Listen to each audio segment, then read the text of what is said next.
ई आकाशवाणी गोरखपुर। अब रउआ सभे विकास चंद्र राय से समाचार सुनी। मुख्यमंत्री योगी आदित्यनाथ कोरोना वायरस के फैलाव के नियंत्रित करे बदे हाई रिस्क ग्रुप क ज्यादा से ज्यादा टेस्ट करावे का निर्देश दिले हवे। श्री योगी आज लखनऊ में अपने सरकारी आवास पर एगो उच्च स्तरीय बैठकी में अनलॉक व्यवस्था का समीक्षा करत रहले।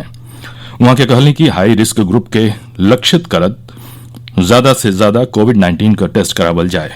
वहां के कहली कि हाई रिस्क ग्रुप का RT-PCR टेस्ट कैल जाओ, ऐसे कोरोना के फैलाव के नियंत्रित करे में मदद मिली। वहां के कहली कि सज्जो जिलन में integrated command and control centre पुरहर सक्रियता के साथ संचालित कैल जाओ। जिलाधिकारी और मुख्य चिकित्साधिकारी रोज बैठकी कई के हालत का समीक्षा और आगे का रणनीति तय करें। ये बैठकी सवेरे कोविड अस्पताल में और संझा के integrated command and control centre में बोलावल जाए।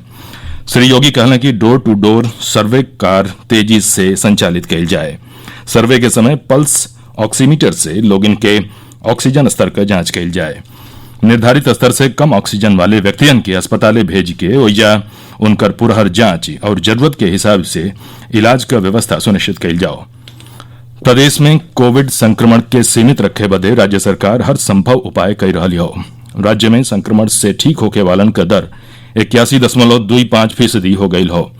हमरे संवाददाता बतौले हवे कि संक्रमण का शिकार भइल लोगन के संपर्क में आवे वालन के पहचान के सतही कोविड नमूना क जचियो बढ़ावे क सज्जो कोशिश कैल जा रही हो।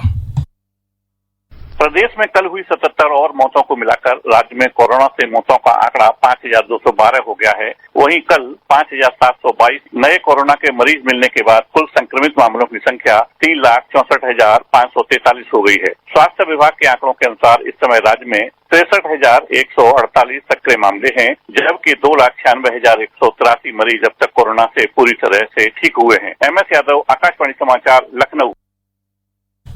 देश में पिछला 24 घंटा में कोविड-19 का 83,347 नया मामला अइले के बाद संक्रमित लोगन की संख्या 56 लाख के पार कर गई हो। अबले 45,87,613 लोग स्वस्थ हो चुकल हवे।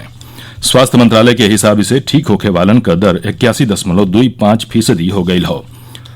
प्रधानमंत्री नरेंद्र मोदी यह महीना के 27 तारीख के आकाशवाणी पर मन की बात कार्यक्रम में देश विदेश में रह रहल लोगन से अपन विचार साझा करी हैं। मन की बात कार्यक्रम का 69वीं कड़ी हुई।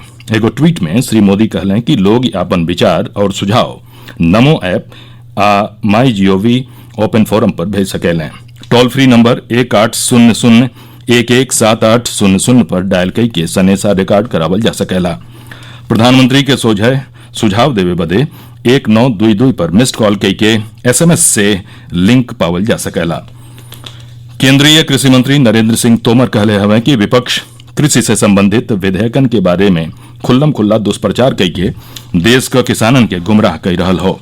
काली लोकसभा में वहां के फिर कहली कि यह विधेयकन से न्यूनतम समर्थन मूल्य या किसानन के उपज का सरकारी खरीद के प्रक्रिया पर कौनो असर नहीं पड़ी। श्री तोमर फरिया के कहलें कि रबी का 6 फसली बदे समर्थन मूल्य का घोषणा बुआई मौसम से पहले ही कैल गई से ई बात साफ हो जाले कि सरकार किसानन के न्यूनतम समर्थन मूल्य देवे और उनके उपज का खरीद करे के वचनबद्ध हो। कृषि मंत्री बतौले कि सरकार पिछला 6 बरिस में न्यूनतम समर्थन मूल्य के भुगतान का हिस्सा के रूप में किसानन के करीब 7 लाख करोड़ रुपया का भुगतान कैले हो। आज राष्ट्र कवि रामधारी सिंह दिनकर का जयंती हो। उनकर प्रसिद्ध रचना में शामिल हवे रश्मि रथी, कुरुक्षेत्र, उर्वशी, संस्कृति के 4 अध्याय, परशुराम की प्रतीक्षा, हुंकार, हाहाकार और चक्रव्यूह आदि। प्रधानमंत्री नरेंद्र मोदी राष्ट्र कवि रामधारी सिंह दिनकर के जयंती पर श्रद्धा सुमन अर्पित कैले हवे। एगो सनेसा में श्री मोदी कहलें कि दिनकर जी का यादगार रचना न खाली साहित्यिक अभिरुचि वालन के बलुक आम लोगिनों के प्रेरित करती रही। केंद्रीय मंत्री प्रकाश जावड़ेकरो राष्ट्र कवि रामधारी सिंह दिनकर के जयंती पर श्रद्धांजलि अर्पित कैले हवे। एगो ट्वीट में श्री जावड़ेकर कहलें कि दिनकर जी का विशिष्ट रचना लोगिन के हमेशा प्रेरित करती रही। प्रदेश के ढेर हिस्सन में कलिये से रुकी रुकी के बरखा हो रही हो। पूर्वी उत्तर प्रदेश का गोरखपुर, महाराजगंज, सिद्धार्थनगर के साथ कई जिलन में बीतल रात से हल्लुक से सामान्य बरखा का क्रम जारी हो। मौसम विभाग अगला 2-3 दिन तकले पूर्वी उत्तर प्रदेश में हल्लुक से भारी बरखा भइले का आगम जतौले हो। बरखा से तापमान में गिरावट दर्ज कैल गई हो।